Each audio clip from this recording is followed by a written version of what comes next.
upgrading the kit lens after I explain the other two lenses. The next lens you should have is a telephoto. A telephoto lens, like the 75 to 300, is a nice versatile lens. It gives you capabilities to shoot from distance, so you can catch that photo of the bird in the tree 200 yards away, or shoot from the sidelines of your kid's sports game.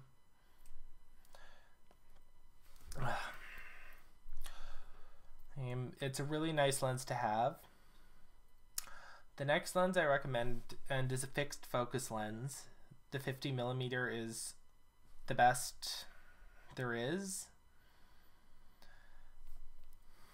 So it is great for just getting in close to certain things, but it's perfect for taking pictures of people. So group shots, it's portraits. It's a really nice versatile lens for that. Then, okay, so you've got your kit lens, which is normally an 18 to 55mm. You've got your telephoto, which is your 75 to 300mm on average. And you've got your 50mm. I should point out with Nikon, the difference in the telephoto is it's a 70 to 300mm. It's really not that much of a difference. It's just how they built it. So you've got these lenses. Now there's a obvious gap in your focal range for your images. You have a gap between 55mm and 75mm. It might not sound like much, but in the long run, upgrading to a lens that goes from 24 to 75 is more for people who are really into photography, because the options nowadays for Canon are L series or Tamron. Neither are overly cheap.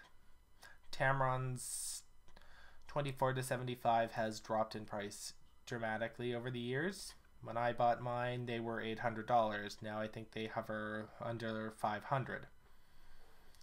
And if you look around, you can get good deals. Those. The versatility is you're also sacrificing a bit of your wide angle capability. And it's, like I say, this is all in what you want to do. By the time you have those three lenses, you're going to know what you want to shoot. And when you know what you want to shoot, the first lens you upgrade is your kit lens. And what you replace it with is what you know you want. So it's a pretty basic idea. And you work with it. I acquired my lenses over 3 years. I bought them when the buying was good, and I replaced them when the deal was too good to refuse. The last lens I bought was my Tamron. I had been reading about them for about 3 months before I knew how much they cost, and somebody gave me an offer I couldn't refuse. So, and by then I was getting more confident in what I wanted to do. So I knew that was the lens I'd need. There are a couple other types of lenses out there that I know have been mentioned. Fisheyes. You can get a filter to do that effect, and I normally say buy the filter, it's cheaper, because the lens is just why have a lens when a filter can do it? But sometimes. Macro lenses are again pricey, but if that's what you want to do invest in macro lenses. They're good quality, they're sharp, they have excellent f-stops, so you can shoot in lower light conditions.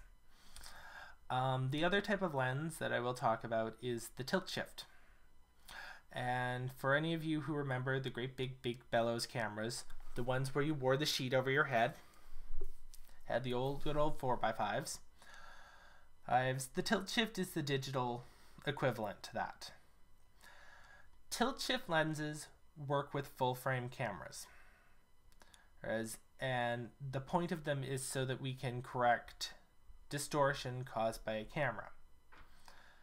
This normally cuts down the foreshortening of a building or a path, and are commonly used in architecture and product photography.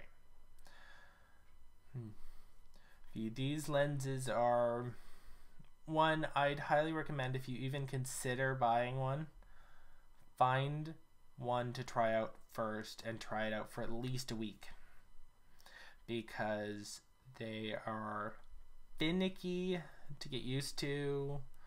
It's a lot of different features. It's not like focusing or adjusting. They're all fixed focal lenses.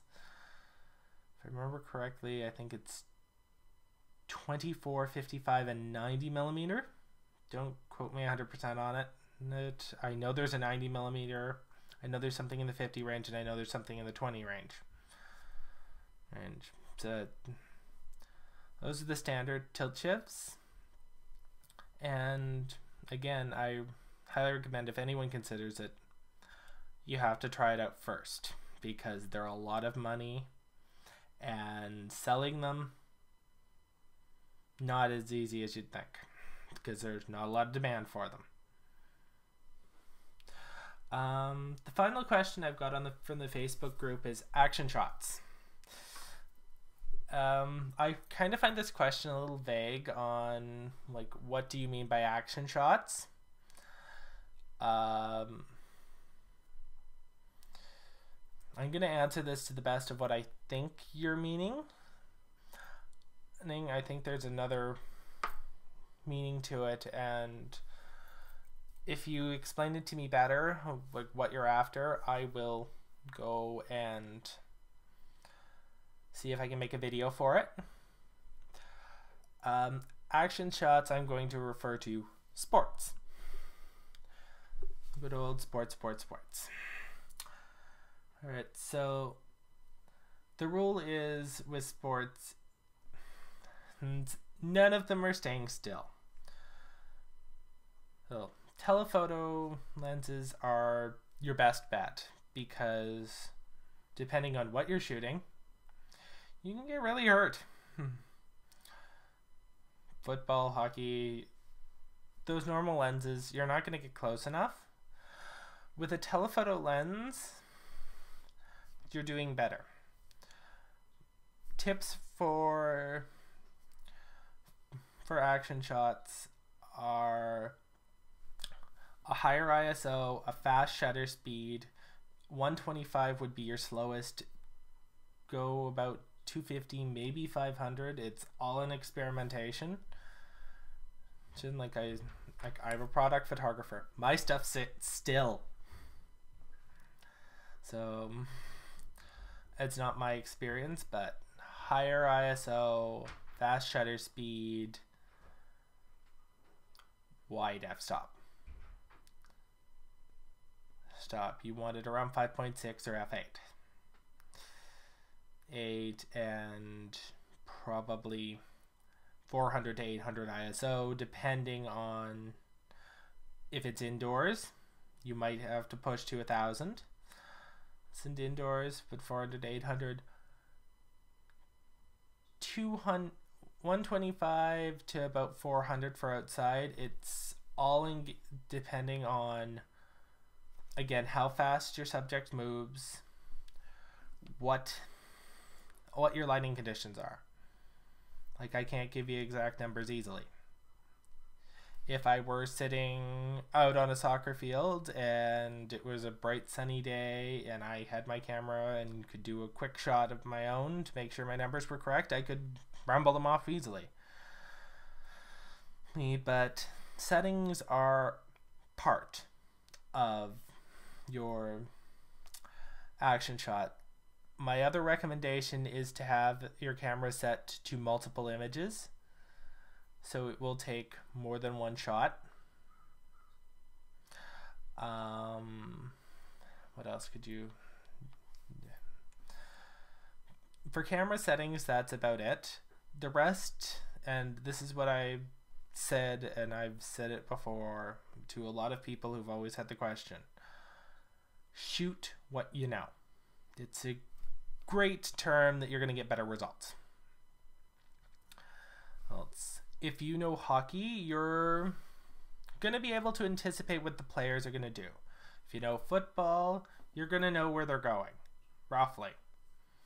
If you know rugby, well, congratulations. As far as I understand, it's hit people. Brothers are rugby players, so I get to use that joke.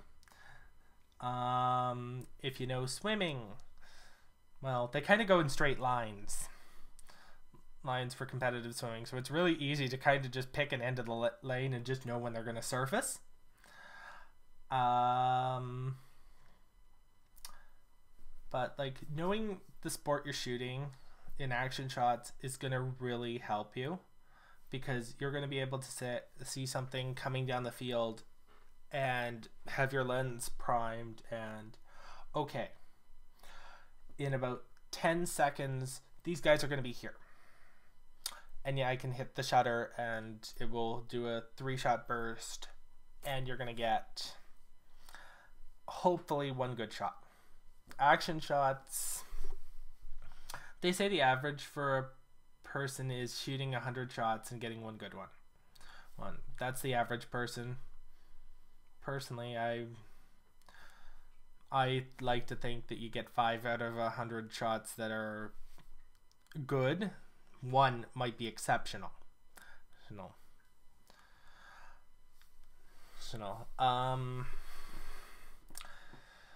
Action, it's more like 1 in 300. You get an exceptional one and maybe 5 good ones. You hit the button the same amount of times. It's just there's more photos, and it's because people move, people make really weird faces. Like, if you just have to look through certain meme pages and all that, you get some really weird expressions in sports photography. I'm kind of hoping that's what you guys were asking about for action shots. If not, feel free to talk to me and I'll see if I can do another video on how to do action shots more to what you want, or explain it to you better.